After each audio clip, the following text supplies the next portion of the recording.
প্রথমে তিনি যে রাষ্ট্রপতি হিসাবে নিজেকে ঘোষণা করেছেন তিনি অত্যন্ত সঠিকভাবেই করেছেন, কেননা আর কারো নাম তার পক্ষে বলা সম্ভব ছিল না।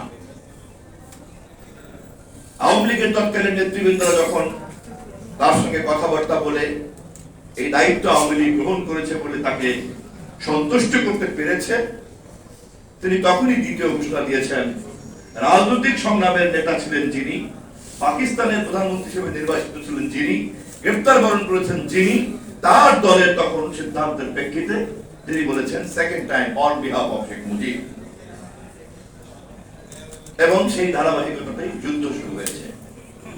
ততক্ষণে শেখ মুজিব পাকিস্তানের কারাগারে, আওয়ামী লীগের নেতারা সব কি কর্তব্য বিমূঢ় এবং পলায়নে ব্যস্ত। জিয়াউর রহমান তখন তার বাহিনী নিয়ে কালুরঘাটে যাচ্ছেন জাতিকে এই ঘোষণা জানানোর জন্য।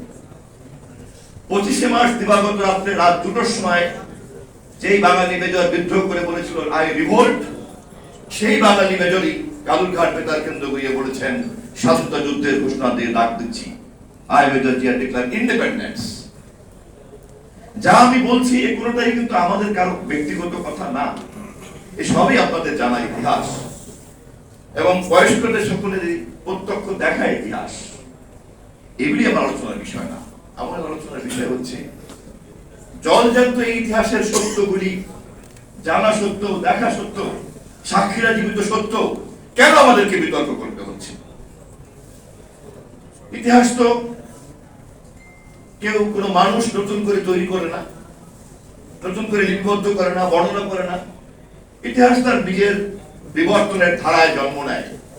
বিজ্ঞ লোকেরা শুধুমাত্র সেটাকে প্রমাণ এবং সাক্ষী হিসাবে ধারণ করেন। ইতিহাস তো কেউ তার মন গড়ায়। ইতিহাস তো কোনো উপন্যাস না, ইতিহাস তো কোনো সাহিত্য না, ইতিহাস তো কোনো ছোট গল্প নয়। ইতিহাস যা ইতিহাস তাই, ইতিহাস স্বয়ম্ভু। সে নিজে নিজেই জন্ম নেয়, সে নিজে নিজেই বিকশিত হয়। জ্ঞানী বিজ্ঞানীরা সেই ইতিহাসকে গভীরভাবে দেখেন এবং বোঝেন এবং পর্যবেক্ষণ করেন। এর চাইতে বেশি আমাদের কারো কিছু করার নাই। কিন্তু দুর্ভাগ্যজনক হলো সত্য, বাংলাদেশে ক্ষমতাসীন রাজনৈতিক দলের মহল, বিশেষ করে কথিত ফ্যাসিবাদীরা, তারা তাদের মতো করে অতীতের ইতিহাসকে মন করা ভাবে বলার চেষ্টা করেছেন। সেই কারণেই আই মেজর জিয়া ডিক্লেয়ার ইন্ডিপেন্ডেন্সের ইতিহাস মানুষের যেভাবে জানা দরকার ছিল তা তারা জানতে দেয় নাই।